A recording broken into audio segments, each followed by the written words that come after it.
जय हिंद दोस्तों, मैं नवीन शर्मा आप सभी का स्वागत करता हूं। आशा करता हूं आप सब एकदम अच्छे हैं, एकदम बेहतरीन हैं। एक बार सारे प्यारे दोस्त बताएंगे आप सब कैसे हैं। उम्मीद करेंगे बहुत अच्छे होंगे, बहुत शानदार होंगे और बहुत अच्छे से पढ़ते हुए चल रहे होंगे। साथ ही हम कक्षा में लगभग 5 से 7 मिनट लेट हैं क्योंकि स्टूडियो की उपलब्धता ना होने के कारण और एक अकस्मात एक दो नए वीडियो लेक्चर्स आने की वजह से ये देरी हुई, तो इसके लिए माफी चाहेंगे। ज्योति जांगीड़, मोहित, प्रकुल कुमार, गौतम, प्रियंका पाल, नेहा गौतम, नेहा, सृष्टि चौहान, अंजलि सिंह सोलंकी, नितिन कुमार, प्रभात, पार्वती चौहान, उत्तम कुमार, सुजेता कुमारी, तनिष्का शर्मा, मुकेश कुमार, सारे प्यारे साथियों का एकदम दिल से स्वागत है। और दोस्त, लास्ट टाइम हमने टॉपिक पढ़ा था आपका बंगाल के गवर्नर, गवर्नर जनरल और वायसराय।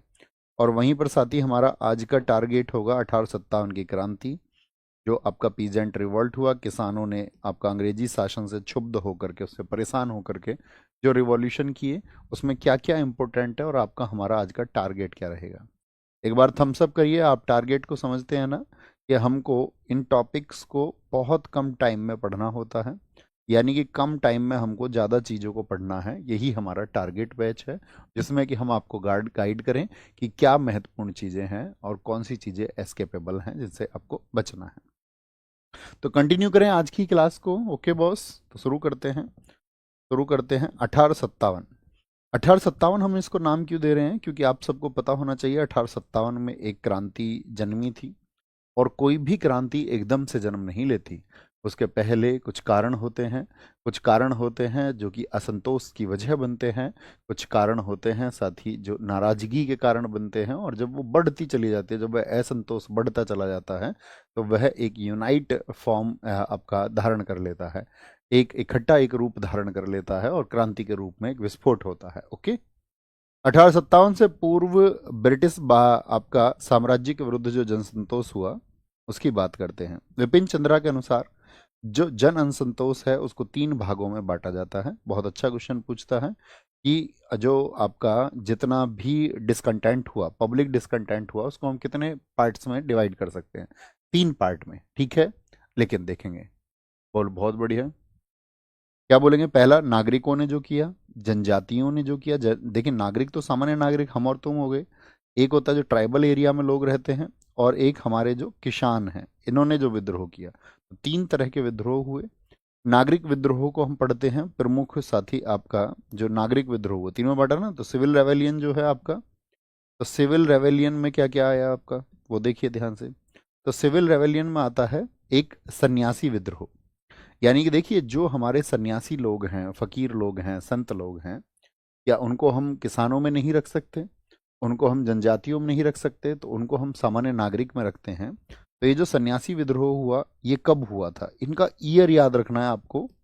2 चीजें याद रख लेनी है किसी भी विद्रोह का। जो प्रमुख नेता है, थम्स अप करना हमारी बात पे कि 2 चीजें आप याद रखेंगे। प्रमुख नेता कौन था और उसका वर्ष क्या है। किसी भी विद्रोह का ये आपको पता होना चाहिए, 2 फैक्ट। बाकी सब कुछ आप छोड़ सकते हैं। तो क्या बोलेंगे? आपका सन्यासी विद्रोह 1770 से 1820 कहा जाता है, लेकिन मेजरली इसका इफेक्ट पड़ा था 1763 में। क्या बोलेंगे? क्षेत्र बंगाल था इसका। तीर्थ यात्रियों पर रोक लगी रही थी। बंगाल में 1770 में जो अकाल पड़ा, वो हमने आपको बताया था कि एक फेमाइन आया था। उसकी वजह से लोगों के अंदर विद्रोह पैदा हुआ। और इसके प्रमुख नेता रहे थे मजनून शाह, चिराग अली, देवी चौधरानी। ठीक है, 3 लोग हैं, चिराग अली और देवी चौधरानी। पलामू विद्रोह की हम बात करते हैं, सन 1800 में हुआ। तो हमसे प्रॉमिस करिए एक भी वर्ष आप नहीं भूलेंगे इसमें। पलामू विद्रोह हुआ, क्षेत्र बिहार में था। यानी कि जागीरदार जो चेर लोग होते थे, उनकी जमीनें छीनी जाने लगी थी। जमींदारों का ये विद्रोह था, जिसका नेतृत्व किया भूषण सिंह ने। किसने? भूषण सिंह ने। पॉलीगर लोगों को कहा जाता है, जो दक्षिण भारत में मुख्यतः तमिलनाडु के लोग होते हैं। और वहाँ पर जो टैक्स था वो बढ़ गया था दक्षिण भारत में। और 1795 से लेकर के 1805 तक 10 वर्ष ये चला। नेता इसके रहे तमिलनाडु, कौन थे? आपका कोट्टा नायकन। वेलुपंथी विद्रोह साथी ये आपका कर्नाटक में हुआ। कहाँ पर हुआ? कर्नाटक में हुआ। और इसका कारण था जो वालेजली की सहायक संधि थी, आप सबको पता होगा। वालेजली ने कार्यभार कब संभाला था? 1798 में। और 1798 में ही उसने सबसे पहले आपका सहायक संधि के तहत किसको मिलाया था, किस राज्य को? तो आप कहेंगे हैदराबाद को उसने मिलाया था। और उसी असंतोष के चलते हुए केरल के त्रावणकोर क्षेत्र में ये हुआ 1805 की सहायक संधि। और इसका नाम वेलु थम्पी के नाम पर ही है कि क्योंकि उन्होंने इसकी अगुवाई की थी। पाइका विद्रोह 1817 उड़ासी 18 में, इसका क्षेत्र उड़ीसा बहुत पूछा जाता है, किस क्षेत्र में हुआ था? क्या बोलेंगे? पहले जो सैनिक थे वो सब, उनको मिलती थी एक ऐसी भूमि जिस पर टैक्स फ्री होता था, उस पर वो खेती करते थे। लेकिन इन्होंने क्या किया, धीरे धीरे धीरे धीरे टैक्स उनसे भी लेने लगे, टैक्स लेने लगे। और इसका नेतृत्व किया पाइका बंधु ने। किसने? पाइका नेतृत्व का जगबंधु ने। केतुर विद्रोह की बात करते हैं। आपने रानी चेन्नम्मा का नाम सुना है कभी इतिहास में? आप कहेंगे कर्नाटक क्षेत्र में अंग्रेजों ने उनके उत्तराधिकारी को अस्वीकृत कर दिया, जैसा कि डलहौजी भी करता था कई बार। उसने क्या किया था? डलहौजी की कौन सी नीति थी? तो आपकी व्यपगत सिद्धांत, या उसको गोद निषेध नीति कहते हैं। तो ऐसा ही कर्नाटक में भी अंग्रेजों ने किया रानी चेन्नम्मा के साथ में। तो यहाँ पर कित्तूर की रानी थी, क्वीन ऑफ कित्तूर इनको कहा जाता है। तो कित्तूर की रानी रानी चेन्नम्मा ने इसका विद्रोह किया। गडकरी, ये महाराष्ट्र के होते हैं। वैसे ही सैनिक थे ये, इनको भी टैक्स फ्री लैंड मिलता था और इनको भी टैक्स लेना शुरू कर दिया गया इनकी जमीन पर। और बाबाजी अहिरेकर ने क्या किया? इसका विद्रोह किया। बहुत बढ़िया विकास कुमार, एकदम ठीक है। शिवजीत वर्मा जी एकदम ठीक है। रमन गौतम एकदम ठीक आंसर है। रामोसी विद्रोह ये साथी महाराष्ट्र के पूना क्षेत्र में हुआ, क्योंकि जो लैंड रेवेन्यू रेट्स थे उनको बढ़ा दिया गया। और इसका नेतृत्व किया था चित्तूर सिंह ने। ठीक है, रामोसी विद्रोह कब हुआ? 1822 में। बहावी आंदोलन ये साथी इस्लाम में सुधार के लिए हुआ था, 1830 से 69। क्षेत्र था इसका पटना और बरेली। कारण था इस्लाम में जो कुछ भी आपका मिसकंसेप्शन चल रहे हैं या सुधार है, उसके लिए हम काम करेंगे। और जो शोषण कर रहे हैं इस्लामिक लोगों का, उसके दमन का हम काम करेंगे। सैयद अहमद बरेलवी ने इसकी शुरुआत की थी। ठीक है, बरेली से शुरू हुआ तो बरेलवी नाम याद रखेंगे। कूका विद्रोह ये साथी आपका पंजाब क्षेत्र में हुआ था, 1840 से 72 चला। कारण था जैसे इस्लाम के लिए आपका बहावी हुआ, तो सिख धर्म में सुधार के लिए, नशा मुक्ति, इन सब चीज़ों के लिए। ये आपका सिख धर्म को एक ऐसी प्रजाति बनाना है जो नशे से दूर हो। पंजाब पर ईस्ट इंडिया कंपनी के अधिकार होने के बाद में ये लोग बहुत ज़्यादा भड़क गए और संगठित होकर के जवाहर मल भगत के नेतृत्व में, और इनकी डेथ के बाद में बालक सिंह और राम सिंह के नेतृत्व में ये विद्रोह चला था, इनके विद्रोह। ठीक है, बहुत बढ़िया। अब आते हैं कुछ किसान विद्रोह कौन कौन से थे। तो हमने आपको नागरिक विद्रोह दिखाई, जरा देखना ध्यान से। नागरिक विद्रोह एक बार और ध्यान से नाम पढ़ेंगे इनका। हम आपका स्लाइड आगे चलेंगे, आपको मेजर टर्म्स इसकी देखनी है। सन्यासी विद्रोह, नेता।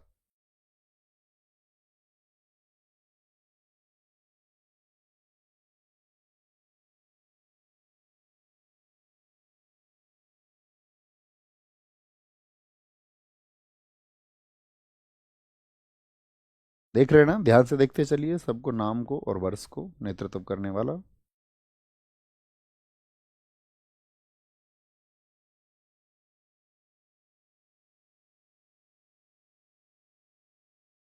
आते हैं किसान आंदोलन पर। तो किसान आंदोलनों का कारण क्या होता था? ज्यादातर तो यही होता था कि भाई टैक्सेशन को बढ़ा दे देना, या उनकी जमीनों के लिए कोई ऐसी नीति बना देना जो उनके लिए हितकर ना हो।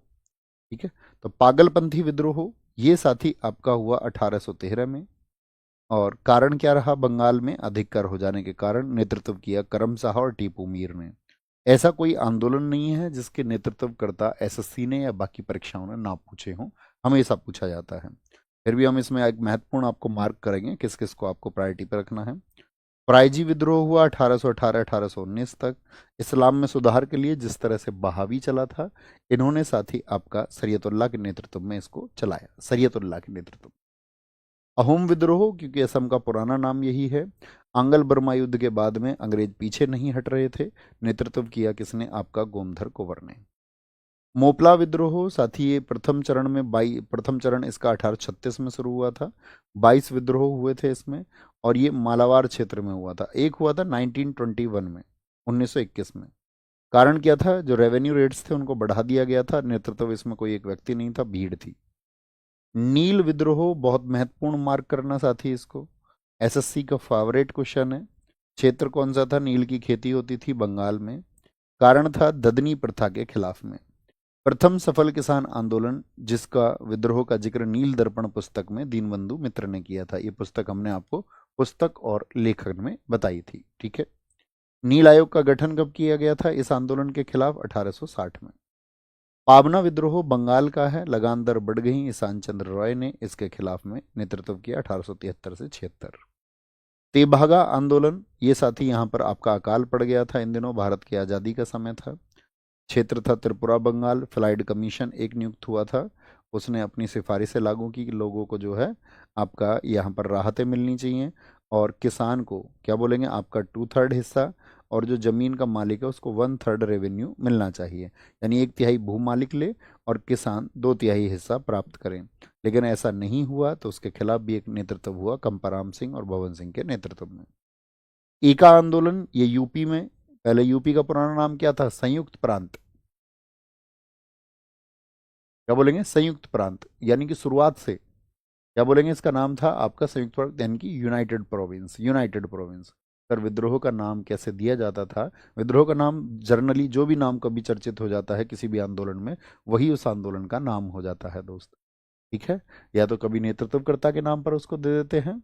बहुत बढ़िया सर, हम इसको एक बार पहले पढ़ चुके हैं और अभी बहुत अच्छा रिवीजन हो रहा है। ये अच्छी बात है दोस्त, अच्छी बात है, ठीक है, बहुत अच्छी बात है। देखिए चीज़ें एक बार में समझ में नहीं आती। जैसे मान के चलिए आप फ्रेशर हैं, आप घटना को पहली बार पढ़ेंगे तो आपके सिर के ऊपर से जाएगा कि भाई ये घटना क्या है, तो आपको उसको रिवाइज करना पड़ेगा। हमने आपको बताया अगर आपको उसको बहुत विस्तार से जानना है तो उसको हमने प्रत्येक चैप्टर को यूट्यूब पे पढ़ाया हुआ है, लेकिन टारगेट बैच बहुत विस्तार से ना हो करके संक्षिप्त है, ताकि कम समय में हम ज़्यादा पढ़ेंगे। नहीं तो हम 2 घटना आपको बताएंगे और पूरा एक दिन चला जाएगा, एक क्लास चली जाएगी पूरी। एका आंदोलन कहां पर हुआ? यूपी में। लगान दर बढ़ गई, मदारी पासी ने। आपको नेतृत्व करता याद रखना है किसी भी आंदोलन का, घटनाक्रम पर ध्यान नहीं देना है। आदिवासी विद्रोह, आदिवासी समझते हैं? आदिवासी ट्राइबल तो आप जानते होंगे, जो ट्राइब एरियाज में रहते हैं, जनजातीय क्षेत्रों में रहने वाले लोग आदिवासी होते हैं।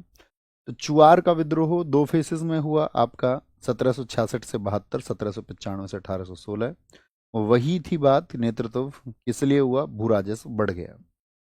कोल विद्रोह की बात करते हैं, ये छोटा नागपुर के विद्रोह में हुआ, बहुत इंपॉर्टेंट, इसको मार्क करना। एसएससी बहुत पूछती है कि छोटा नागपुर के क्षेत्र में कौन सा हुआ था, तो यानी कि झारखंड में हुआ था कोल विद्रोह।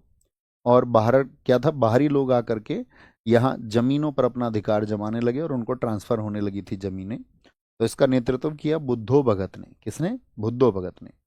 हो और मुंडा विद्रोह 1820 से 37 हुए। कारण था अंग्रेजों द्वारा उनकी जमीनों को हड़पा गया, और नेतृत्व किया राजा परहत ने। किसने? राजा परहत ने। मुंडा विद्रोह मोस्ट इंपोर्टेंट, मार्क करना आप। एसएससी, हम आपको बता रहे ना, 3-4 आंदोलन हमने ये बताया, एसएससी इनको बहुत पूछती है। कहाँ पर हुआ था मुंडा विद्रोह? मुंडा जनजाति रहती है झारखंड में। ईस्ट इंडिया कंपनी ने इनके अधिकार क्षेत्र पर कब्जा किया और नेतृत्व इनका किया बिरसा मुंडा, जिनको धरती बा कहते हैं। इनको जनजातियों में बहुत पूजा जाता है दोस्त। संथाल विद्रोह मोस्ट इंपोर्टेंट, 1855 से 56। ये भी झारखंड में ही हुआ। संथाल जाति यहाँ पर निवास करती है, कारण वही भूमि का अधिग्रहण। और नेतृत्व किया मामा और बुआ के, ये 4 लड़के हैं, 2-2 भाई हैं। सिद्धो कानू भाई हैं, चांद और भैरव भाई हैं। तो कुल मिलाकर के मामा और बुआ के कितने भाई हुए ये? तो आप कहेंगे भैया 4 भाई हुए, सिद्धो कानू चांद और भैरव। सिद्धो कानू चांद और भैरव, ये 4 भाई थे। समझ रहे हैं? संथाल विद्रोह बहुत इंपॉर्टेंट है। ये वो हैं जो मोस्ट टाइम रिपीटेड हुए हैं। नागा आंदोलन, नागराज की स्थापना के लिए ब्रिटिश ईस्ट इंडिया के खिलाफ ये लोग लड़े, लेकिन बाद में देशभक्ति के चलते हुए नेशनल मूवमेंट से जुड़ गए थे, राष्ट्रीय आंदोलन से ये लोग जुड़ गए थे। नागा आंदोलन हुआ कहाँ पर? आपका मणिपुर में, और नागालैंड तक भी इसका प्रभाव रहा। नेतृत्व किया था जदोनांग और रानी गेडिल्लू। नाम सुना है आपने रानी गेडिल्लू का? रानी गेडिल्लू शुरुआत में अपने नागा राज की स्थापना के लिए, ये साधु संत लोगों की स्थापना के लिए कर रहे थे। जो नागा होते हैं, नागा, नागा बाबा जानते हो ना, जो किसी चीज में फर्क नहीं करते हैं, जो बच्चा बन के अपना जीवन जिताना चाहते हैं कि भाई हम बच्चे बन के जिएंगे, क्योंकि एक बच्चे के अंदर जहर नहीं होता किसी के प्रति। एक बच्चा धर्म और जातियों के ऊपर किसी से नहीं लड़ता, वो बच्चा बन के जीना चाहे, उन सभी नागा बाबाओं ने। तो यहाँ पर इस संघर्ष के लिए नागा क्वीन कहा गया रानी गेडिल्लियो को, जवाहरलाल नेहरू जी ने। इनकी जनजाति रोंगमई थी, गोरिल्ला छापामार युद्ध, यानी कि छुप के आपका ये युद्ध करते थे, लेकिन बाद में गांधी जी की विचारधारा के ये समर्थक हो गए। ये यूजीसी नेट में क्वेश्चन पूछा गया था, किसकी विचारधारा के समर्थक थे। ताना भगत आंदोलन, नेतृत्व जतारा भगत ने आपका। रंपा विद्रोह प्रथम, वो मद्रास में हुआ, भीड़ ने उसको चलाया। द्वितीय रंपा विद्रोह, ये बहुत इंपॉर्टेंट है। द्वितीय रंपा विद्रोह 1922 से 1924 में हुआ था। और जो शोषण किया जा रहा था, साहूकार या जमींदार जो साथी ब्याज दरें वसूलते हैं लोगों से, बहुत महंगा आपका ब्याज लेते हैं, तो उनके शोषण के खिलाफ नेतृत्व किया अल्लूरी सीताराम राजू ने। किसने? अल्लूरी सीताराम राजू ने। तो ये वो घटनाक्रम रहा जिसकी वजह से हमने कहा हम आपको महत्वपूर्ण जरा बताएंगे, अभी अभी बता देते हैं हम, जो छूट गए हमसे शुरुआत में। शुरुआत से एक बार यहाँ से ध्यान से देखना, आपको पीडीएफ तो मिल ही जाएगी। इसमें साथी आपका सन्यासी विद्रोह बहुत इंपॉर्टेंट है, जो पूछा जाता है। एसएससी का बता देते हैं, बाकी तो ये सब पूछे जाते हैं, है ना।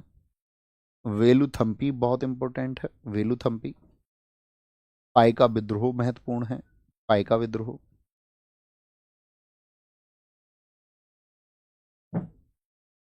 पागलपंथी विद्रोह बहुत महत्वपूर्ण है।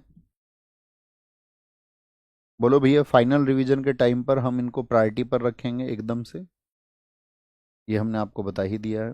जब भी हम फाइनल एक रिवीजन कर रहे होंगे तो हम अपने इन वर्षों को नहीं भूलेंगे। थम्स अप करके हम तक अपना मैसेज भेजिए। अब आते हैं, ये सब शुरुआती घटनाएं थी जिसकी वजह से क्या था, लोगों में एक आक्रोश था, और उसी आक्रोश के चलते हुए सब लोग इकट्ठे हुए 1857 की क्रांति के लिए। ठीक है, बहुत सारे कारण रहे। तो 1857 की क्रांति को क्या बोला गया, आपका प्रथम स्वतंत्रता संग्राम विनायक दामोदर सावरकर के द्वारा। ठीक है, 1857 की क्रांति षड्यंत्र थी, अंग्रेज कहते हैं इस बात को। ये क्या था, एक कॉन्स्पायरेसी थी। ठीक है, आपका ये ना तो पहला इसको माना गया है और ना ही राष्ट्रीय था। आरसी मजूमदार ने कहा है कि भाई ना तो इसको पहला कह सकते हैं हम। पहला क्यों नहीं कह सकते, क्योंकि अभी हमने आपको बताया इनसे पहले बहुत सारे किसान संग्राम हुए थे, जनजातियों ने संग्राम किए, और ना इससे स्वतंत्रता मिली, तो इसको स्वतंत्रता संग्राम कैसे कह दें।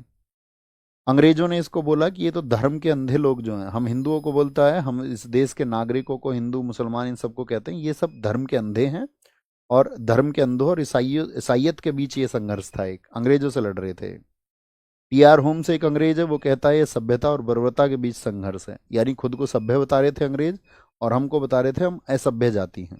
देख रहे हो इनको। सिपाही विद्रोह कहा है एसएन सेन ने इसको कहा सिपाही विद्रोह। भारतीय सैनिकों की जो संख्या रही थी इस विद्रोह में, वो थी आपका कितनी, 2.25 लाख। ब्रिटिश सैनिकों की संख्या थी 45,000। तो कौन जीतना चाहिए था, बताइए जरा। हम भारतीय। लेकिन क्या भारतीयों के पक्ष में ये युद्ध हुआ, आप कहेंगे नहीं, क्योंकि हम इसमें यूनाइट नहीं रहे, हम इसमें बिखर के लड़े। क्या कारण थे, देखिए, पहला धार्मिक कारण, हिंदू विवाह। हिंदू विधवा अधिनियम किस वर्ष में पारित हुआ था, तो हमको पता होना चाहिए। ईश्वर चंद्र विद्यासागर इसके लिए प्रयास कर रहे थे। 1856 में डलहौजी के टाइम पर यह ड्राफ्ट हुआ था, और कैनिंग के समय पर यह लागू हुआ। तो हमने ये नहीं सोचा कि ये अंग्रेज कह रहे हैं जब भाई विधवा की स्थिति समाज में बहुत खराब हो जाती है, और उसको एक नया जीवन देना चाहिए, जीवन जीने का उसको अधिकार है, वह भी नया जीवन चुने। तो अंग्रेजों ने जब इसको ड्राफ्ट किया तो हिंदू लोगों ने कहा ये तो हमारे धर्म का नाश करने पर तुले हुए हैं। ठीक है, और अंग्रेजों के खिलाफ उन्होंने इसको विद्रोह को मन में बना लिया। 1845 का एक जेल अधिनियम आया था। इसमें क्या था कि जेल में खाना जो है, पहले तो ये था निश्चित जाति के लोगों के लिए, निश्चित जाति के लोग ही खाना बनाते थे, लेकिन 1845 में क्या हुआ कि अब खाना कोई भी बनाएगा। तो लोगों ने एक दूसरे को समझने लगा। अब तो तुम जानते हो पहले लोगों के अंदर कितनी रूढ़िवादिता थी, किसी के घर को में प्रवेश नहीं करने देते थे निम्न जातियों के लोगों को। अब पता चला खाना कोई भी बनाएगा, तो इन्होंने सोचा यार हमारी तो जाति भ्रष्ट हो जाएगी। ठीक है, तो इससे भी रोष पैदा हुआ अंग्रेजों के प्रति कि हमारी जाति, और जो लोग जेल चले जाते थे उस जमाने में तो उनको जाति से बहिष्कार कर दिया जाता था। 1813 में क्या बोलेंगे, एक ईसाई मिशनरी का भारत आगमन, स्त्री शिक्षा पर उन्होंने जोर दिया। तो हम भारतीयों को जैसे ही पता चला अब स्त्रियों को भी शिक्षा मिलेगी, तो बहुत सारे लोग इसके खिलाफ हो गए। बाइबिल का अध्ययन इन लोगों ने बढ़ाया, तो भी यहाँ पर ये तो खिलाफत की बात बनती थी। अंग्रेजों के प्रति सम्मान, अंग्रेजों के प्रति सम्मान ज्यादा बढ़ने लगा। आर्थिक कारण क्या थे, भारत के बहुत सारे उद्योग और व्यापार ईस्ट इंडिया कंपनी ने कवर कर लिए थे, उससे भी लोगों के अंदर नाराजगी थी। राजनीतिक कारण, सहायक संधि किसकी थी, वालेजली की, ये राज्यों को हड़पता था, तो राजा बहुत सारे इनके खिलाफ होने लगे। डलहौजी की जो हड़प नीति थी, जिसने बहुत सारे राज्यों को, उनके बच्चे नहीं थे तो आपका कैप्चर कर लिया, तो ये सब नाराजगी हैं। सम्मानित व्यक्तियों का हमारे देश में अपमान होने लगा था। कुछ मिलिट्री रीजन्स भी थे। पहले क्या होता था, मिलिट्री सर्विसेज, जो लोग सेना में काम करते थे उनको अपनी पोस्ट ऑफिस जैसी चीज़ों पर टैक्स नहीं देना पड़ता था सूचना आदि के लिए, लेकिन वो शुरू कर दिया गया। जैसे ही आपका साथी एक नया लॉ आया, उसमें बोला कि सैनिकों को अब समुद्र पार भी जाना पड़ेगा युद्ध के लिए। तो पहले क्या होता था, समुद्र पार जाना हमारे यहाँ पर अभिशाप माना जाता था, और ये कहा जाता था कोई समुद्री यात्रा पर चला जाएगा तो उसका धर्म नष्ट हो जाएगा। प्राचीन विचार थे सब लोगों के, लोगों में फलते फूलते थे, लेकिन अंग्रेजों ने जैसे ही कहा युद्ध के पार जाओगे तो विद्रोह का कारण बन गया। अच्छा, प्लासी का युद्ध किस वर्ष में हुआ था? हम सबको पता है प्लासी का युद्ध हुआ था, बोले फटाफट से भैया, 1757 में हुआ। लोगों ने जनमानस में अपने आप ही ये बात फैल गई, जैसे आप जानते हो ना अफवाहें फैलती हैं, अफवाह। तो उन्होंने क्या बोला कि अंग्रेज बस 100 साल शासन करेंगे और 1857 में चले जाएंगे। अपने आप ही ये मूड बना लिया। ठीक है, बच्चे की क्लास आधार कार्ड के लिए नहीं है, मेरे आधार कार्ड पर ये लिखा है वो लिखा है, कक्षा पर बिना कमेंट किए फोकस कीजिए। This is the target batch, only किस चीज पर पढ़ना है उसको फोकस करना है, अतिरिक्त बातें कोई ना करे। प्रशासनिक कारण क्या थे? जागीरदार तालुकदार राजवंशों के विशेषाधिकार जो इनको मिले थे अंग्रेजों की चापलूसी के कारण, वो इनसे समय होने पर जब अंग्रेज ताकतवर हुए तो छीन लिए गए। फारसी जो साथी इतने लंबे समय से भारत में दिल्ली सल्तनत से मुगल प्रशासन शक्ति, उसकी जगह अंग्रेजी भाषा आई, तो लोग तो जानते ही नहीं थे कि भाई अब लेटर्स में क्या लिखा है, हमारे डॉक्यूमेंट्स में अब क्या लिखा है। तो फारसी की जगह जैसे ही अंग्रेजी आई तो लोगों ने विद्रोह किया। लेकिन एकदम से क्या हुआ, ये तो बहुत पुराने समय से चल रहा था, तात्कालिक कारण क्या था? एक खबर मिल गई कि कारतूस जो हैं, क्योंकि एक राइफल आई थी ब्राउन बेस राइफल, उस ब्राइट बेस राइफल को हटा करके उसकी जगह एनफील्ड राइफल आई 1856 में, जिसमें 7.62 mm का कार्टेज लगता था। उस कार्टेज में खबरें फैल गईं कि इसका कारतूस जो कि मुंह से खोलना पड़ता है, उसमें गाय की और सुअर की चर्बी मिली हुई है। तो हिंदू और मुसलमान सिपाही इस बात से भड़क गए, और पहला विद्रोह हुआ 34वीं इन्फेंट्री बैरकपुर छावनी में, जो 19वीं रेजिमेंट थी। और 34वीं इन्फेंट्री का मतलब क्या होता है? पैदल सेना। ये कहाँ थी? बंगाल में। और यहीं पे कौन थे, नाम बताइए फटाफट से उनका? मंगल पांडे। तो मंगल पांडे ने विद्रोह किया कि इस गोली का हम प्रयोग नहीं करेंगे। मंगल पांडे को भला बुरा बोला गया, उन्होंने लेफ्टिनेंट बाग, सार्जेंट बाग को गोली मार दी। इसके लिए उनको 8 अप्रैल को फांसी दे दी गई। तो 1857 की क्रांति में किस सैनिक ने सबसे पहले गोली चलाई थी, नाम बताइए? तो कौन है? आप कहेंगे भैया वो है हमारा मंगल पांडे। मंगल पांडे, बहुत बढ़िया। रमन गौतम, एकदम बहुत अच्छा आंसर आपने दिया है। वरुण चौधरी सही आंसर है, दिया दीदी एकदम ठीक आंसर है, विशाल कुमार ठीक आंसर है। ऐसे ही विद्रोह मेरठ छावनी में भी एक विद्रोह हुआ 24 अप्रैल 1857 को। इसमें 90 सैनिकों को आपका पकड़ लिया गया कि भाई तुम विद्रोह क्यों कर रहे हो। उनमें से 85 को सेना से निकाल दिया गया, बहुत सजा दी गई। कोर्ट मार्शल का मतलब सेना से निकाल देना। 10 वर्ष की सजा हुई उन सब लोगों को, यानी कि कब? 24 अप्रैल को इन्होंने ये विद्रोह किया था, 9 मई को इन सबको सजा हो गई। 9 मई को जब इनकी सजा होती है तो लोगों में क्रांति भड़की। इसीलिए अगले ही दिन 10 मई को कहा जाता है 1857 क्रांति एक बड़े चरम पर शुरू हुई, क्योंकि वहां मेरठ जेल में जेलर थे धन सिंह कोतवाल जी। और धन सिंह कोतवाल जी ने लोगों से कहा कि अब तुमको इन अंग्रेजों के खिलाफ लड़ना होगा, और वहां पर उस भीड़ को उन्होंने आदेश दिए और जेल के दरवाजे फाटक खोल दिए। मेरठ के पास में ही आप सबको पता है बागपत। बागपत में थे बाबा साहमल, जो कि चौधरी साहब थे, जाट थे। इन्होंने यहाँ लोगों को संगठित किया कि भाई हम सबका एक लीडर होना चाहिए और हम सबको चलना है अभी दिल्ली। इस बात के लिए इनको फांसी दे दी गई 21 जुलाई 1857 को। अंग्रेजी शासन का आप देख रहे होगे कैसा रूप निकल के सामने आ रहा है। ये जनता क्या चाहती थी? दिल्ली पहुंचना चाहती थी, क्योंकि ये लोग कहते थे कि भाई हमको एक अपना लीडर बनाना होगा। अब लीडर कौन मिले देश में सबसे बड़ा? तो बेशक से मुगल इस समय पे बहुत कमजोर हो चुके थे, लेकिन 1857 में भी एक शासक था, अंतिम मुगल सम्राट बहादुर शाह जफर। तो बहादुर शाह जफर जो सेकंड था आपका, वो इस समय एक बहुत कमजोर शासक था। ब्रिटिशियर्स का रूल था क्योंकि, लेकिन फिर भी उससे बड़ा नेतृत्व करता कोई नहीं मिल सकता था। इसलिए लोगों ने सोचा कि क्यों ना ये मुगल तो हमारे देश में रहे, इन्होंने चीज़ें हमारे देश में बनाई। तो इस तरह के मैसेज लोगों को प्रचारित प्रसारित किए गए, और ये अंग्रेज तो यहाँ से लूट करके बाहर ले जा रहे हैं।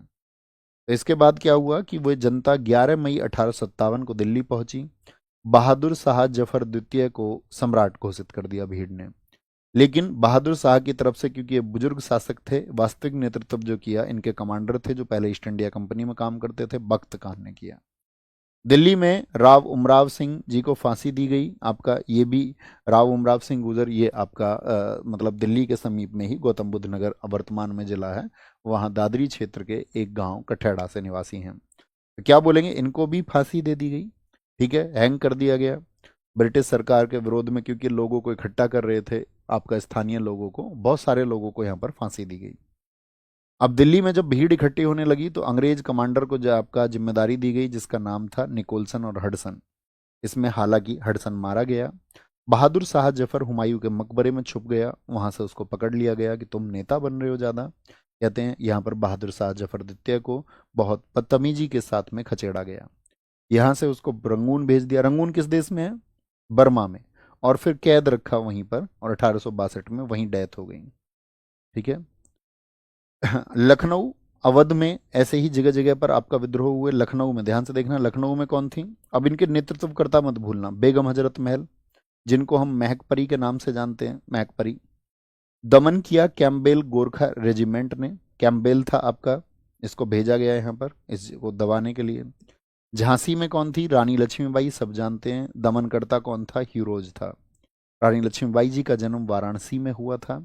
बचपन का नाम मनुकर्णिका या छबीली बाई था। याद रख लेना इनकी समाधि, क्योंकि अंतिम समय में ग्वालियर के निकट लड़ी, तो इनकी समाधि फूलबाग में है। मृत्यु इनकी हुई थी 1858 में। आपका पता होगा इनके पुत्र जो इन्होंने दत्तक पुत्र लिए थे, गोद लिए थे, ब्रिटिश सरकार ने क्या कह दिया था कि नहीं, गोद निषेध है। इनके पति गंगाधर राव की डेथ हो गई थी और इनके कोई बेटा नहीं था, इसलिए इन्होंने बेटा गोद लिया था। जून 1857 में ये अंग्रेजों से लड़ी, खूब लड़ी मर्दानी, वो तो झांसी वाली रानी थी, बुंदेलो हर बोलो के मुंह हमने सुनी कहानी थी। लेकिन यहाँ पर ईस्ट इंडिया कंपनी इनके विरोध में थी, रानी की झांसी बाई के में। साथ में निजाम जो सिंधिया घराना था महाराष्ट्र का, होलकर थे, जयपुर के, जोधापुर और आपका बीकानेर के, ये सब लोग ईस्ट इंडिया कंपनी के साथ रहे इसमें। कानपुर में जो नेतृत्व किया वो नाना साहब ने किया। ठीक है, क्योंकि इनकी पेंशन पर रोक लग गई थी। तात्या टोपे इनके साथ में थे। कानपुर में विद्रोह किसने किया था? आपका नाना साहब ने। किसने किया था? नाना साहब ने नेतृत्व किया था। तात्या टोपे इनके भी साथ में रहे, वकील बन के इनके वकील रहे थे। इन्होंने, नाना साहब ने, क्योंकि इनकी पेंशन खत्म कर दी गई तो और पेशवाई छीन ली गई थी। मुझे बताओ किस आंग्ल मराठा युद्ध में पेशवाई छीनी गई थी? बोलो भाई फटाफट से आंसर करें सारे लोग। तो आप कहेंगे भैया इसमें जो पेशवाई छीनी गई थी वो तीसरा आंग्ल मराठा युद्ध था 1817-18, लेकिन उन्होंने बोला हम पेशवा हैं। भीड़ ने इनका साथ दिया। लेकिन दमन किसने कर दिया? कैम्पबेल ने। बिहार में कौन थे? कुंवर सिंह, बुजुर्ग शासक थे। दमन किया टेलर और मिन्सेंटियार ने। सारे दमन याद नहीं रखने हैं, बस ये याद रखना किस जगह पर, हम आपको बता देते हैं किस जगह पर नेतृत्व किसने किया, ये बहुत महत्वपूर्ण बात रहेगी, एग्जाम में अक्सर क्वेश्चन पूछे जाते हैं। मौलवी अहमदुल्ला डंका शाह के नाम से जानते थे, बहुत ज़बरदस्त लीडर थे। इन पर ब्रिटिश सरकार इतनी परेशान हुई थी कि इन पर 50,000 रुपये का इनाम रख दिया था। ब्रिटिश सरकार के हाथ ये नहीं आ रहे थे, लेकिन इनके ही व्यक्तियों ने यहाँ पर धोखेबाजी की। इलाहाबाद में कौन थे? लियाकत अली थे। ठीक है। असम में मनीराम थे। बरेली में आपका खान बहादुर खान थे। सागर मध्य प्रदेश में शेख रमजान थे। मथुरा में देवी सिंह थे। हरियाणा में राव तुलाराम ने किया। लेकिन सब एक समय पर नहीं हुए, इकट्ठे नहीं हुए, एक साथ नहीं हुए। अंग्रेजों को मौका मिल जाता था एक विद्रोह को दबाने का, फिर कुछ समय बाद कहीं पर विद्रोह होता था तो वहां पर अंग्रेजी फौज पहुंच जाती थी। नहीं तो एक साथ हो जाता तो भारत ये आपका 1857 में ही आज़ाद हो जाता, अगर इसको एक सेंट्रल लीडरशिप में किया जाता। ओके। तो 1857 की क्रांति के समय के जो प्रतीक थे वो थे रोटी और कमल, जैसे साइन होता है किसी भी क्रांति का। इस समय पर गवर्नर जो था वो कैनिंग था 56 से 62 तक। ब्रिटेन का प्रधानमंत्री था पारमिस्टन, इसके टाइम पर यह हुआ। गुमनाम नायक कहा जाता है 1857 की क्रांति का अजीमुल्ला खान का, क्योंकि उन्होंने 1857 क्रांति के समय एक गाना लिखा था, हम हैं मालिक इसके हिंदुस्तां हमारा, यानी अंग्रेज हमारे मालिक नहीं हैं। नाना साहब के वकील थे और शायर थे इस समय पर मिर्जा गालिब। 1857 क्रांति के समय शायर कौन थे? मिर्जा गालिब, क्योंकि आप जानते हैं बहादुर शाह जफर द्वितीय के दरबार में वो रहते थे। माइकल एसेन ने 1857 की क्रांति का सजीव वर्णन किया है, और 1857 की क्रांति का जो एंड हुआ वो 20 जून 1858 को हुआ, 1858 को। ठीक है, तो धार्मिक सुधार आंदोलन चलता है इसके बाद में 1857 के बाद में। ब्रिटिश जो हमने आपको बताया था 1858 का एक एक्ट आया था, आपको याद हो। 1858 के एक्ट लाने में कारण यही था कि ब्रिटिश सरकार डर गई थी, उनको लगा ये भारतीय कभी भी इकट्ठे हो सकते हैं। तो इसके बाद में क्या बोले थे, महारानी के अधीन वो शासन चला गया, और महारानी के अधीन शासन चले जाने पर देश में क्या मतलब परिवर्तन हुए। मुगल सत्ता का पतन हुआ, अंग्रेजी राज्य की स्थापना का कारण हुआ। इस अंग्रेजी राज बढ़ा तो ईसाइयत भी हमारे देश में बढ़ने लगी, ईसाइयत की भारत में स्थापना हुई। सामाजिक कारण आपका कौन कौन से रहे, क्या बोलेंगे? जो धार्मिक सुधार आंदोलन के, किसकी बात कर रहे हैं हम? यानी कि हमारे धर्म में, हर धर्म में एक सुधार की आवश्यकता होती है समय के साथ में, हाँ या ना, ये मुझे बताएं एक बार। क्योंकि प्राचीन कुछ भी लोग कह देते हैं, लोग उसको फॉलो करने लग जाते हैं, किसी के भी मुख से कुछ भी बात निकल जाती है। ठीक है, तो उसको समय पर रेक्टिफाई करना जरूरी है या नहीं है? जैसे कि ये कहा जाता था कि भाई जीव हत्या जो लोग करते हैं वो मांसाहार में आते हैं, तो प्राचीन समय में लिखा गया। अब कोई व्यक्ति सोचने लगे कि मैं शाकाहारी हूं, तो वो शाकाहारी है ही नहीं कोई भी व्यक्ति, क्योंकि जब खेत को जोता जाता है, खेत को जब उसमें हल चलता था, तो प्राचीन समय पर नहीं पता था, लेकिन ल्यूवेन होक ने जीवाणु की खोज कर दी, विषाणु की खोज हुई 17वीं शताब्दी में। तो लोगों को पता चला कि जब हम खेतों को कृषि के लिए प्रयोग कर रहे हैं, तो हम मिलियंस और ट्रिलियंस में लाखों करोड़ों जीवों को हम मार देते हैं। तो ये किसकी वजह से पता चला? ये विज्ञान की वजह से पता चला। तो प्राचीन पुस्तकों में जब ये लिखा हुआ था तो उनको नहीं ज्ञान था कि भाई विषाणु और सुख आपका जीवाणु भी होते हैं, ये विज्ञान ने प्रूव किया। फिर आगे आपको पता चला, पहले पेड़ को निर्जीव माना जाता था, लेकिन हमारे ही वैज्ञानिक थे जगदीश चंद्र बोस, जिन्होंने क्रैस्कोग्राफ मशीन का आंदोलन किया। क्रैस्कोग्राफ मशीन जो थी, उसने बताया पेड़ भी सजीव होते हैं। यानी आप किसी पेड़ को या किसी भी साग सब्जी को खा रहे हैं, तो वहां पर भी उसके अंदर भी जीवन की प्रक्रिया है, आप उस जीवन को खत्म कर रहे हैं। आप यदि किसी फल को खा रहे हैं, तो आप किसी बीज को यदि दबा देते हैं, तो उस बीज के अंदर जीवन है। यदि आप उस आम आम खाया आपने, उस गुठली को आपने छत पर फेंक दिया, वो गुठली सूख गई, तो आपने वहां पर भी एक जीवन की प्रक्रिया को खत्म किया है, क्योंकि बीज के अंदर भी जीवन की एक प्रक्रिया है। तो ये धीरे धीरे धीरे धीरे धीरे धीरे धीरे धीरे धीरे क्या बोलेंगे, धीरे धीरे क्या होना शुरू हुआ? तो आप कहेंगे भैया धीरे धीरे होना शुरू ये हुआ कि आपका एक जरूरत पड़ी धार्मिक सुधार आंदोलन की। यानी कि एक सुधार होना चाहिए, और वो कारण क्या रहे? मुगलों की सत्ता खत्म हो चुकी थी, अंग्रेजी राज आ चुका था, ईसाइयत बढ़ रही थी हमारे देश में, तो हमें भी रिफॉर्म करने की जरूरत पड़ी। तो हमारे यहाँ पर कारण क्या थे? कन्याओं को मारा जाता था, शिशुओं को मारा जाता था, किसी बाबा के कहने पर बलि दे दी जाती थी, लोगों को दास बनाकर उनसे काम कराया जाता था, विधवाओं की समाज में बहुत खराब स्थिति थी, पर्दा प्रथा में बहुत लोगों को कुचला जा रहा था, बाल विवाह हो रहे थे देश में, इस तरह की दशा बहुत न्यूनतम स्तर पर थी, उसको आगे बढ़ने के लिए विकल्प नहीं थे। ये सामाजिक कारण थे। धार्मिक कारण क्या थे? सभी धर्मों में आडंबर बढ़ता जा रहा था, ठीक है, कोई भी अपने नियम बना देता था।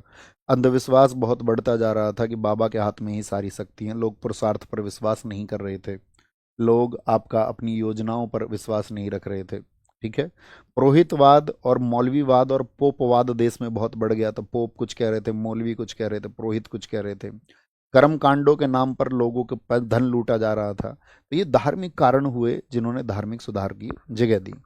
आर्थिक शोषण हो रहा था लोगों का, ठीक है, गरीब व्यक्ति को भी तमाम तरह की प्रथाओं की चलते हुए उससे पैसे लूटे जाते थे, किसी तरह से उससे क्या बोलेंगे, क्या बोलेंगे, उससे पैसे लूटे जाते थे। बहुत बढ़िया सर, इसका मतलब खाना नहीं छोड़ेंगे ना? नहीं, हमने कब कहा आप खाना छोड़ेंगे? हमने ऐसी बात कही कि खाना छोड़ दो? हमने कहा इस संपूर्ण पृथ्वी पर अगर कोई शाकाहारी, यानी कि पूर्णतः शाकाहारी होने की बात कर रहा है, जैसे कि मैं तुमसे कहूं कि मैं शाकाहारी हूं, लेकिन मैं इस पक्ष को जानता हूं कि मैं बिल्कुल पूर्णतः शाकाहारी नहीं हूं, ना चाहते हुए भी मैं अनेक जीव हत्याओं का कारण होता हूं, अनेक जीव हत्याओं का। ठीक है, तो आप ऐसे नहीं ठहरा सकते हैं किसी को कि आप बोले कि नहीं हम शाकाहारी हैं और हम जीव हत्या के दोषी नहीं हैं। हम भी दोषी हैं, हम सब दोषी हैं, हम सब। देखिए, आंदोलन का स्वरूप कैसा रहा। एक तो भारतीय संस्कृति से हमने कुछ सीखा, एक पाश्चात्य संस्कृति से प्रेरित रहा आंदोलन। जैसे कि भारतीय संस्कृति में कुछ व्यक्ति ऐसे होते हैं जिनको बोलते हैं यथास्थितिवादी या रूढ़िवादी, यानी कि वो कोई समय के साथ में बदलाव ही नहीं करना चाहते। उनको किसी ने जो सिखा दिया है, किसी ने जो बोल दिया है, वो उसी को मानते हैं। लेकिन कुछ लोग बोलते हैं कि नहीं यार, कुछ चीज़ों में सुधार करके पुनर्स्थापना होनी चाहिए और प्राचीन संस्कृति की ओर भारत को ले जाना चाहिए। रूढ़िवादी कहते हैं नहीं जी नहीं, स्त्रियों की जो दशा है यही होनी चाहिए, इनको स्कूल नहीं जाना चाहिए, इनको स्वतंत्रता नहीं मिलनी चाहिए, कोई सुधार की आवश्यकता नहीं है। पाश्चात्य संस्कृति में कुछ लोग होते हैं आपका प्रोग्रेसिव, यानी कि प्रगतिशील, इनको बोलते हैं प्रोग्रेसिव। ये होते हैं ऑर्थोडॉक्स। दो मेजर टर्म आपको देखनी है, ऑर्थोडॉक्स एंड प्रोग्रेसिव। तो प्रोग्रेसिव लोग वो होते हैं जो कहते हैं नहीं, प्रगति करिए। अगर आपको ज्ञात होता है किन्हीं चीज़ों के बारे में, जैसे विज्ञान ने बहुत सारे ज्ञान दिए, नहीं तो अरस्तु और टोलेमी ने क्या कहा, इस संपूर्ण ब्रह्मांड का केंद्र क्या है, उन्होंने कह दिया कि पृथ्वी है। लेकिन एक व्यक्ति हुआ कॉपरनिकस, उसने बोला नहीं जी भैया, आपका जो ब्रह्मांड है उसका जो केंद्र है वो सूर्य है। इसके बाद में गैलीलियो आया, गैलीलियो ने दूरबीन बनाई, उसने बताया कि भैया पृथ्वी केंद्र नहीं है, उसने विज्ञान से प्रूव किया। तो उस समय के जो लोग थे, जो आपका, उन्होंने आपका पता है गैलीलियो को कैद कर लिया गया था 1633 से 1642 तक। गैलीलियो कैद में रहा अपने अंतिम जीवन में। यानी एक समय पर आप कोई अच्छी बात लोगों को दिशा दिखाने की कहेंगे तो लोग उसे पाखंड के नाम पर आपको कहेंगे कि आप धर्म पर प्रश्न चिन्ह लगा रहे हैं, और आपके फैक्ट को स्वीकारेंगे नहीं। और अंधविश्वास इसी वजह से बढ़ता है और लोगों के दिमागों को इसी तरह से कैप्चर किया जाता है। इसी तरह से फिर अंधभक्त बनते हैं। अंधभक्त समझते हैं जो बिना किसी फैक्ट के, बिना किसी कारण के किसी भी बात पर यूं ही बस विश्वास करने लग जाए कि हाँ बाकी सब लोगों उन पर विश्वास करते हैं, बाकी सब लोगों में उनकी पॉपुलैरिटी है तो हम भी विश्वास कर लें। ठीक है, क्योंकि भारत ने आपका विज्ञान का बहुत तिरस्कार किया है। हम लोगों ने बहुत विज्ञान को निचली दृष्टि से देखा है। लेकिन आप देखिए आज के आधुनिक समय में जो लोग आपसे कहते हैं कि विज्ञान कुछ नहीं है, ठीक है, प्राचीन चीज़ों को वो महत्व देते हैं, लेकिन वो सब इन बातों को कहने के लिए विज्ञान का ही इस्तेमाल करते हैं। आप तक वो बातें विज्ञान के माध्यम से ही पहुंचाते हैं। और उन लोगों को जब कोई ट्रीटमेंट की आवश्यकता होती है तो वो डॉक्टर्स के पास जाते हैं। कोई भी ज्योतिष ऐसा नहीं है जो आंख पर पट्टी बांध के बहुत व्यस्त चलते हुए हाईवे को पार कर जाए, कोई नहीं कर सकता। लेकिन ये सब आडंबर आप सब लोगों के लिए हैं। और वो जब सब लोगों को आवश्यकता होती है तो वो विज्ञान का, टेक्नोलॉजी का इस्तेमाल करते हैं। लेकिन आम जनता से ये उम्मीद करते हैं कि आप जनता आपका विज्ञान का सम्मान ना करे, आम जनता जो है पुरानी रीतियों का सम्मान करे। तो क्या बोला हमने, प्रोग्रेसिव। एक लोग होते हैं अतिवादी, एक्सट्रीमिस्ट, इनको बोलते हैं कि नहीं, पुरानी व्यवस्थाओं को एकदम से खत्म कर दो, नई व्यवस्थाएं शुरू करो। लेकिन प्रगतिशील लोग जो होते हैं वो कहते हैं प्राचीन संस्कृति में जो अच्छी चीजें हैं उन अच्छी चीजों को एक्सेप्ट कर लो, और साथ में पाश्चात्य वर्ल्ड की ओर जो आधुनिक समय में नई चीजें हैं उनको आप एक्सेप्ट कर लो। यानी कि जितने भी धर्म हैं, किसी भी धर्म में जो अच्छाई है उन सबको ग्रहण किया जाए, और जितनी भी किन्हीं भी धर्मों में जो बुराइयां हैं, चाहे वो अंधविश्वास हो, चाहे पाखंड हो, किसी भी धर्म में, और सभी धर्मों में होता है, ऐसा नहीं कि किसी एक धर्म में होता है। तो इन्होंने कहा बुराइयों का त्याग कर दिया जाए और अच्छाइयों को ग्रहण कर लिया जाए हर धर्म की। तो मुझे बताइए चारों में से अच्छा विकल्प कौन सा लग रहा है, कि कोई सुधार ही ना किया जाए या एकदम से प्राचीन संस्कृति को अपना लिया जाए। ये कह रहे हैं पूर्ण परिवर्तन कर दिया जाए, ये कह रहे हैं नहीं, कुछ चीजें अच्छी हैं कुछ खराब हैं। प्राचीन संस्कृति और पाश्चात्य का मिश्रण, आपको कौन सा ठीक लगा इसमें से? इसको नाम देते हैं 1, 2, 3 और 4। आप किसका चुनाव करना चाहेंगे? ये आपकी मानसिक स्थिति को दर्शाएगा। आएंगे राजा राम मोहन राय। राजा राम मोहन राय की बात करते हैं। राजा राम मोहन राय 1772 से 1833 तक रहे। 1833 तक रहे। पर ईश्वर होते हैं या नहीं होते? इसका जवाब आपको खोजना पड़ेगा। महात्मा बुद्ध के पास में 3 लोग आए थे। उनमें से सुबह महात्मा बुद्ध ने उनको आंसर किया था। तीनों व्यक्तियों का एक ही प्रश्न था कि भगवान होते हैं या नहीं। जो व्यक्ति सुबह आया उसको महात्मा बुद्ध ने कहा था कि ईश्वर नहीं होते हैं। दोपहर जो व्यक्ति उनसे मिलने आया तो उससे भगवान बुद्ध ने कहा था बिल्कुल ईश्वर होते हैं और ये एकदम से निश्चित बात है। तीसरे व्यक्ति को महात्मा बुद्ध ने कोई जवाब नहीं दिया था। तो आनंद इस बात को, वो बुद्ध के शिष्य थे, बुद्ध के पास में बैठे हुए थे, तो उन्होंने कहा कि तुमने ये क्या कर दिया। तीन उत्तर दे दिए, हैं, नहीं है, और एक बार आप चुप रह गए। मेरी इस समस्या को आज आप उत्तर दिए बगैर जाना मत, और मैं तभी सो पाऊंगा, नहीं तो मैं, मेरे अंदर विचारों का ज्वालामुखी अब पैदा हो गया है। बोलेंगे तो क्या बोलेंगे भैया, वहां पर क्या हुआ आपका।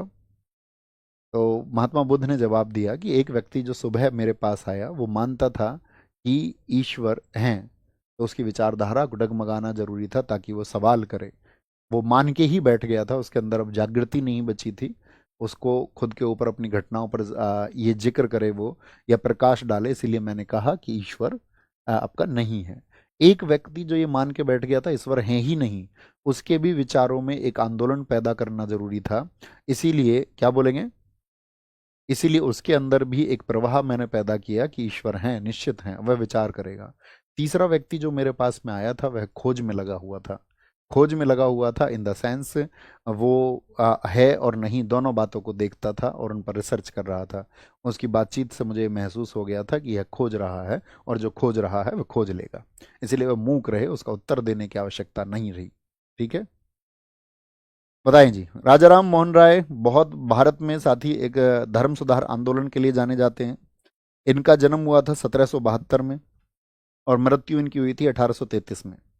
इन्होंने धर्म सुधार का बीड़ा उठाया, इसीलिए इनको बोलते हैं धार्मिक सुधार आंदोलन के अग्रदूत। सबसे शुरुआत में आधुनिक भारत का निर्माण इन्होंने किया। इन्होंने सोए भारत को जगाया, फिर से किया, भारत तू सो चुका है, फिर से जाग। इन्होंने भारत में पत्रकारिता को शुरू किया, मैगजीन्स वगैरह को। इसीलिए इनको स्टार ऑफ न्यू इंडिया कहा जाता है, युगदूत इनको कहा जाता है। अतीत यानी प्राचीन और आधुनिक युग को इन्होंने जोड़ने का काम किया, ये इनके टाइटल्स रहे आपके राजा राम मोहन राय के। ये किन चीजों को सपोर्ट करते थे, ये कहते थे कि मोनोथीज्म में विश्वास रखो, एकेश्वरवाद में। आप बहुत सारे चीजों में बांट दोगे उसको, तो वो चीजें कमजोर हो जाएंगी और फिर धर्म के पतन का कारण बनती हैं। इन्होंने कहा स्त्रियों को सशक्त किया जाए, उनकी शिक्षा के लिए काम किया जाए, विधवाओं की फिर से शादी होनी चाहिए, इंटरकास्ट मैरिज होनी चाहिए, एक जाति की दूसरे जाति में शादी होनी चाहिए, इस तरह के बंधन नहीं होने चाहिए। अंग्रेजी शिक्षा क्योंकि एक वैश्विक शिक्षा बनती जा रही है, तो इसको हमको अपनाना चाहिए, ऐसा नहीं है कि उसको हे दृष्टि से देखना चाहिए। विरोधी ये किन चीजों के थे, ये कहते थे सती प्रथा गलत है, ये बंद होनी चाहिए, बच्चों के विवाह, बाल विवाह बंद होने चाहिए। बंगाल में एक व्यक्ति दहेज के चलते 50-50 शादियां कर लेता था, तो ये कहते हैं कि बहु विवाह नहीं होने चाहिए, पॉलीगैमी जिसको हम बोलते हैं। पर्दा प्रथा नहीं होनी चाहिए, जातियों में बटा हुआ नहीं होना चाहिए। जाति प्रथा खत्म कर दोगे तो अपने आप चीजें खत्म हो जाएंगी। जैसे रूस है, उसने सबसे पहला मुद्दा ही जाति प्रथा अपने यहाँ पर उठाया, और आज आप रूस की स्थिति देख सकते हैं। छुआछूत, अनटचेबिलिटी को, मैं ऊंचा हूं ये नीचा है, इस तरह की प्रथाएं खत्म होनी चाहिए। मूर्ति पूजा खत्म होनी चाहिए, क्योंकि वो कहते थे एकेश्वर ब्रह्म है, जिसने इस संसार को बनाया है वह ब्रह्म है, उसको कोई नहीं जान सकता है। वह अजन्मा है, वह अजाना है, वह अचल है, वह अशून्य है। यानी आपके एक्शंस का उसे कोई फर्क नहीं पड़ता, उसने सृष्टि बनाई है और वही सृष्टा है, उसी की पूजा होनी चाहिए। जब आप किसी भी चीज को पूजने लगते हैं तो वह पाखंड को जन्म देता है, और उस पाखंड की वजह से क्या होता है कि कोई भी जो आस्था होती है व्यक्ति की, वो उस ब्रह्म से हट करके, उस ब्रह्म ज्ञान से हट करके उस पत्थर या फिर उस मूर्ति पूजा की तरफ चली जाती है, और व्यक्ति कभी ब्रह्म के बारे में विचार भी नहीं कर पाता, और इसको वह व्यक्ति अपने जीवन में फंस कर रह जाता है, क्योंकि वह ब्रह्म ज्ञान की तरफ नहीं जा पाता। और ऐसा काम जितने भी लोगों के द्वारा होता है, दयानंद सरस्वती जी, हमारे सनातन व्यवस्था के लिए सबसे ज्यादा काम किसी व्यक्ति ने किया, दयानंद सरस्वती। उन्होंने भी यही कहा था कि आपको पाखंड छोड़ना होगा, मूर्ति पूजा को त्यागना होगा, और एकेश्वर ब्रह्म को पाने के लिए जीव, परमात्मा और आपका प्रकृति, ये तीनों स्वतंत्र हैं। जीव क्या एक्शन करता है, कोई व्यक्ति रेप कर रहा है तो क्या उसको दंड मिल रहा है, क्या सभी बलात्कार करने वाले व्यक्तियों को दंड मिल रहा है, भगत सिंह मैं नास्तिक क्यों हूं मैं, यही सवाल उठाते हैं। ये जो इतने लोग आपका इतना कठिन जीवन व्यतीत कर रहे हैं, बहुत संघर्षों के बाद में भी, मजदूर आपका या संघर्षशील वर्ग, किसान वर्ग, निम्न वर्ग, इसका जीवन कितना कठिन बना हुआ है। लेकिन इस पर कुछ जातियों ने दंभ के चलते हुए अत्याचार किए, कुछ जातियों ने, जमींदारों ने शोषण करके खूब मजे की, और पिछली कई पीढ़ियों से उनके परिवार खूब फल फूल रहे हैं, खूब मजे में। भ्रष्टाचारी लोग मजे कर रहे हैं, बड़े आनंददायक जीवन को व्यतीत कर रहे हैं। वहीं मजदूर वर्ग एक दर्द को झेल रहा है, और हर रोज उस दर्द को झेलता है। उसके बच्चों को शिक्षा नहीं मिल पा रही है। लेकिन जो लोग भ्रष्टाचारी हैं, जो लोग तमाम तरह के अपराधों में संलिप्त हैं, जिन्होंने मानवता को सार सार किया है, उन सब के मजे हैं, मजे हैं। ठीक है, तो क्या बात आप समझ रहे हैं यहाँ पर? तो इनके जो थॉट प्रोसेस है वो कैसा है, आप डिस्कस करेंगे इस बात को। इसीलिए इन्होंने धर्म में सुधार की गुंजाइश की। इन्होंने की कहा कि भाई व्यक्ति को आत्मज्ञानी खुद के बारे में जानना चाहिए, और उसको ब्रह्म ज्ञानी उस ब्रह्म के बारे में सवाल करने चाहिए। ठीक है, आगे आएंगे। 12 भाषाओं के जानकार थे, 12 भाषाओं के जानकार थे, 12 भाषाएं जानते थे। ईस्ट इंडिया कंपनी में इन्होंने काम किया, लेकिन 1814 में इन्होंने वहां से काम छोड़ दिया। 1809 में इन्होंने एक पुस्तक लिखी थी, तुहफत उल मुफाहिदीन, फारसी भाषा में। इसके लिए, मोनोथीज्म के लिए, क्योंकि एकेश्वरवाद के समर्थक थे। 1815 में इन्होंने लोगों को जागृत करने के लिए एक सभा बनाई, जिसका नाम था आपका आत्मीय सभा। क्या नाम था? आत्मीय सभा। ठीक है।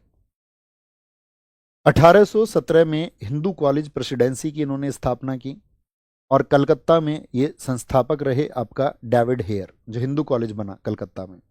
लेकिन प्रयास किसने किए? राजा राम राधाकांत देव ने। अब लोगों ने क्या इनके बारे में बोलना शुरू करा कि ये तो ईसाई मानसिकता के शिकार हैं। ईसाई मानसिकता के अगर ये शिकार हैं, तो क्या हुआ? 1820 में इन्होंने एक बुक लिखी, प्रिसेप्ट ऑफ जीसस। इसमें इन्होंने ईसाई धर्म की कमियां लिखी। इन्होंने कहा कि हर धर्म में सुधार की आवश्यकता है। ठीक है। न्यू टेस्टामेंट शाखा की कमियां इन्होंने लिखी, क्योंकि देखिए जो आपका बाइबल है वो दो तरह के लेखों से बना है, ओल्ड टेस्टामेंट एंड आपका न्यू टेस्टामेंट। ओके। 1831 में इन्होंने कलकत्ता यूनिटेरियन बनाया। 1821 में इन्होंने एक आपका अखबार बनाया, संवाद कौमुदी, बंगाली भाषा में वीकली आता था। और मिरातुल अखबार इनका 1822 में आया, ये भी फारसी भाषा में आता था। 1823 में ब्रिटिश सरकार ने रोक लगाई, लाइसेंसी एक्ट ला करके, उसमें जब्त पहला अखबार कौन सा? वो मिरातुल अखबार ही है। इन्होंने लोगों को उपनिषदों को पढ़ने पर जोर दिया।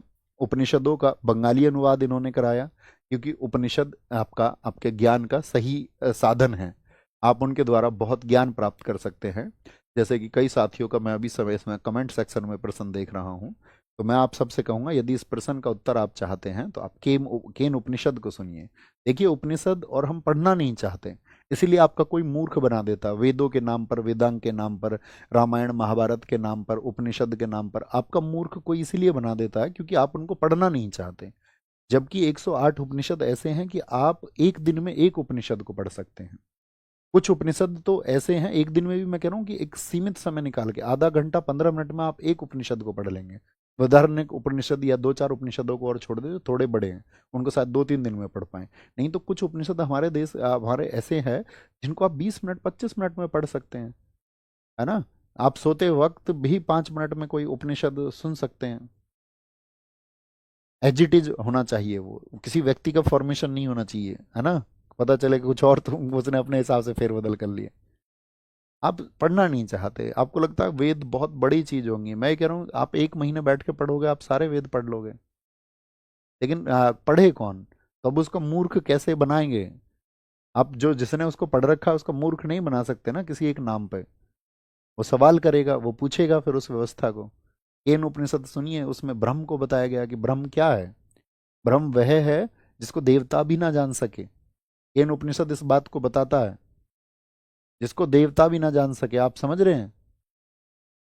यानी कि ब्रह्म देवताओं से भी बड़ी चीज है। वही सृष्टा है, वही, उसी ने सब कुछ निर्माण किया। जब तक आधुनिक विज्ञान उस बात को प्रूव नहीं कर देता, जिस दिन विज्ञान प्रूव करके ये बता देगा कि ये द्रव्यमान कैसे आया, चीजों की प्रकृति ऐसी कैसी है, तो जिस दिन विज्ञान इस बात को सिद्ध कर देगा, तो तमाम तरह का पाखंड अपने आप मिट जाएगा दुनिया से। विज्ञान लगा हुआ है अपने प्रयोगों में। तो केन उपनिषद में कहा गया है, केन उपनिषद में, कि देवता भी ना जान पाए उसको। अब लोग कह रहे हैं कि वो तुमको मिलवा देंगे उससे। कुछ तुम्हारे लोग तुमसे ये बोल रहे हैं कि तुम हमारे पास आओ, यहाँ आके तुम अपना सिर झुकाओ, हमको तुम बड़ा मानो और हम तुमको मिलवा देंगे उनसे। तो हमारा औपनिषदिक ज्ञान कह रहा है कि कोई नहीं जान पाया, सारे मार्ग अधूरे हैं, कोई भी मार्ग तुमको अंतिम लक्ष्य तक नहीं पहुंचा सकता। यानी कि फिर ये क्या चल रहा है जी संसार में? बस चल रहा है, अज्ञानी लोग मानेंगे उसको। आगे आएंगे। उपनिषदों का बंगाली अनुवाद 1825 में वेदांत कॉलेज की इन्होंने स्थापना की। सबसे इंपॉर्टेंट संगठन है 1828 ब्रह्म समाज। ब्रह्म समाज यानी कि जितनी भी धर्म में कुरीतियां फैली हुई हैं उन सबको रोकना है। ठीक है, इनको राजा की उपाधि अकबर सेकंड एक मुगल शासक था उसने दी थी। और पेंशन के मामले में क्योंकि अंग्रेजों ने उसकी पेंशन रोक दी थी, तो ये ब्रिटिश सरकार से बात करने गए थे राजा राम मोहन राय। 1829 में इन्होंने सती प्रथा पर रोक लगवाई। सोचिए कितना जीवन, थैंकफुल रहिए राजा राम मोहन राय जी के लिए, सैल्यूट करिए कि स्त्रियों को और उन्होंने एक जीवन दिया। जिनको जिंदा जलाया जाता था उनको उन्होंने जीवन दिया। बंगाल और चेन्नई में साथी आपका क्या बोलेंगे 1829 और 30 में क्या बोलेंगे सती प्रथा पर रोक लगी। 1833 में इनकी डेथ हो गई और इनकी जो मृत्यु हुई थी 1833 में ब्रिस्टल में। क्योंकि ये यहाँ पर समझ गए, ये लोग मूर्ख लोग हैं, समझना ही नहीं चाह रहे हैं कुछ, हम चलते भी है बाहर। ब्रिस्टल समाधि इनकी इंग्लैंड में रही। इनकी मृत्यु के बाद में ब्रह्म समाज का नेतृत्व किया देवेंद्र नाथ ठाकुर ने, या देवेंद्र नाथ टैगोर कहिए। राजा राम मोहन राय द्वारा जो नाम दिया गया था वो दिया गया था द्वारिका नाथ ठाकुर का। अन्य लोग थे संगठन को चलाने वाले अरविंद कुमार दत्त, ईश्वर चंद्र विद्यासागर और केसी सेन। 1859 में केशव चंद्र सेन को ब्रह्म समाज की जिम्मेदारी मिली, लेकिन इनका झुकाव ईसाई धर्म की तरफ ज़्यादा हो गया। ये जो ब्रह्म समाज के मूल उद्देश्य थे उनको नहीं मानते थे। तो यहाँ पर फिर देवेंद्र नाथ टैगोर की वापसी होती है। इंडियन मिरर अखबार निकाला केसी सेन ने, ये केसी सेन की बात है, ठीक है। केसी सेन ने, किसने निकाला? केसी सेन ने। और क्योंकि आप जानती है केसी सेन को बाहर निकाल दिया गया समाज से। क्यों निकाल दिया गया था? क्योंकि वहाँ ये था कि भाई आप बाल विवाह नहीं करवाओगे। लेकिन केसी सेन जी को जैसे ही मौका मिला, अपनी बेटी के लिए उनको एक शासक मिला कूच बिहार का, तो उन्होंने बाल विवाह करवा दिया अपनी बेटी का। ठीक है, तो केसी सेन को ब्रह्म समाज से निकाल दिया गया। ये बहुत इंपॉर्टेंट घटना नहीं है, लेकिन ये इंपॉर्टेंट है, ये आपको पढ़ना है जो बॉक्स में है। 1866 में इन्होंने बोला, वापसी आते ही देवेंद्रनाथ ठाकुर ने आदि, आदि का मतलब क्या होता है? आप गाना सुनते होंगे ना, आदि ना अंत है उसका। तो ना तो उसकी शुरुआत है ना उसका अंत है। आदि कौन है? आदि यानी कि शुरुआत वाला ब्रह्म समाज अब देवेंद्रनाथ ठाकुर संभालेंगे। और केसी सेन जो अलग हो गए, उन्होंने बनाया भारतीय ब्रह्म समाज। क्या बनाया केसी सेन ने? भारतीय ब्रह्म समाज। केशव चंद्र सेन बाद में मद्रास गए तो वहां उन्होंने वेद समाज को स्थापित किया। और उनकी मदद से इन्होंने क्या की थी, इसके लिए हेल्प की थी, हेल्प। और ये जिम्मेदारी मुख्य रूप से मिली थी मद्रास में श्रीधरालू नायडू को, जिनको दक्षिण भारत का ब्रह्म समाज कहा जाता है। इसको वेद समाज को, वेद समाज। तो वेद समाज किस वर्ष में बना? एसएससी ने इसको बहुत बार पूछा है, बहुत बार रिपीट किया है। ओके। प्रार्थना समाज बना था, ऐसा ही एक समाज है महाराष्ट्र में इसी की तर्ज पर। ठीक है। नेटिव मैरिज एक्ट आया था 1872 में, इन सब के लिए काम कर रहे थे केसी सेन। इसमें कहा गया था नेटिव मैरिज एक्ट में कि भाई पुरुष की उम्र 18 वर्ष होनी चाहिए शादी के लिए, और फीमेल कम से कम 14 वर्ष की होनी चाहिए, जिसको अब बढ़ा करके 21 और 18 कर दिया गया है। केशव चंद्र सेन से नाराज लोगों ने क्या बना लिया? साधारण ब्रह्म समाज बना लिया। और ये लोग बनाने वाले, जो साधारण ब्रह्म समाज को बनाने वाले लोग थे, वो थे आनंद मोहन बोस, उमेश चंद्र दत्ता, शिवनाथ शास्त्री। यानी कि ये विभाजन क्यों हो रहे हैं? ब्रह्म समाज से बन गया दो विभाग, एक तो आदि ब्रह्म समाज देवेंद्रनाथ ठाकुर वाला, और एक आपका साधारण ब्रह्म समाज, भारतीय ब्रह्म समाज केसी सेन वाला। फिर उससे बन गया एक आपका क्या बोलेंगे, साधारण ब्रह्म समाज। तो ये क्या हो रहे हैं? ये लोगों के, ठीक है, वो क्या हो रहा है आपका, क्या हो रहा है बताएंगे फटाफट से। वो लोगों के क्या कहेंगे आप, विचारधाराओं में परिवर्तन है, उसकी वजह से ये हो रहा है। 1866 में भारतीय ब्रह्म समाज को आदि ब्रह्म समाज नाम कर दिया देवेंद्रनाथ ठाकुर ने। और ये तत्वरंजनी सभा के संस्थापक भी थे देवेंद्रनाथ ठाकुर। तत्वबोधिनी सभा की स्थापना इन्होंने 1839 में की थी। और ये तत्वबोधिनी पत्रिका छापते थे, जो ब्रह्म समाज की प्रमुख पत्रिका थी। इन्होंने ब्रह्म अनुबंध लिखा। नहीं, मुझे उसकी आवश्यकता नहीं है सूरज भाई, आप जाएं प्लीज, अच्छे से होके आएं। ठीक है, हम सब के अपने जीवन है, हम अपने अपने आदर्शों पर तय करेंगे उसको। आपके आदर्श आपके साथ है, हमारे आदर्श आपके हमारे साथ में है ना। इन्होंने क्या किया, ब्रह्म समाज को जो लोग मानते हैं वो ब्रह्मोपासना की शुरुआत इन्होंने की थी। प्रार्थना समाज 1867 महाराष्ट्र में बना था। इन्होंने क्या कहा था कि धर्म को अगर मजबूत करना है और धर्म की सही परिभाषाओं पर चलना है तो ये मूर्ति पूजा बंद करनी होगी, जात पात को मिटाना होगा, स्त्रियों को पढ़ाना लिखाना होगा। और ये काम किया था किसने? आत्माराम पांडुरंग ने। ये लोग देवता आदमी थे, ठीक है। जो समाज के सही मानव कौन है, धर्म किसको आप कहेंगे? जो सही आदर्श आपको सिखाता हो, जीने का सही तरीका आपको सिखाता हो, वह सब व्यक्ति जो आपके अंदर ईर्ष्या का भाव पैदा कर रहे हैं, किन्हीं चीजों को छोटा करके किन्हीं चीजों को बड़ा दिखा रहे हैं, तो वो सब लोग आपको पाखंड का मार्ग दिखा रहे हैं। तो आत्माराम पांडुरंग ने सही मूल्यों पर बात की और महादेव गोविंद रानाडे और केसी सेन, आरजी भंडारकर इनके साथी बने। इसीलिए बहुत पूजनीय है ये महाराष्ट्र में। इनकी वजह से स्त्रियों की दशा बदली, जात पात को खत्म करने का बहुत हद तक इन्होंने जो प्रयास किया उसमें ये सफल रहे। इसीलिए इनको महाराष्ट्र के सुकरात कहते हैं और गोपाल कृष्ण गोखले के गुरु भी कहते हैं। किनको बोलते हैं? आत्माराम पांडुरंग को। अच्छा हमें बताइए, जैसे हम आपसे पूछें कि गोपाल कृष्ण गोखले तो राजनीतिक गुरु तो ये हैं, लेकिन गोपाल कृष्ण गोखले किनके किनके राजनीतिक गुरु हैं? बताइए जरा। यहाँ तक काफ़ी है। कल के टारगेट को यहाँ से शुरू करेंगे, एमजी रानाडे से। आप एक बार इसको पढ़ लेंगे। कुछ बच्चे कह रहे हैं सर फ्राइडे पीडीएफ नहीं मिली थी। फ्राइडे बच्चों क्लास नहीं हुई थी, क्लास नहीं हुई थी फ्राइडे। ओके, अपना ख्याल रखिए, बहुत सारा बहुत अच्छे से पढ़िए और आगे बढ़िए। इस समय इन लोगों का क्या थॉट प्रोसेस था वो हमने आपको बताया, कल कंटिन्यू करेंगे। ओके बॉस, ख्याल रखिए। जय हिंद, जय भारत, नमस्ते, टेक केयर।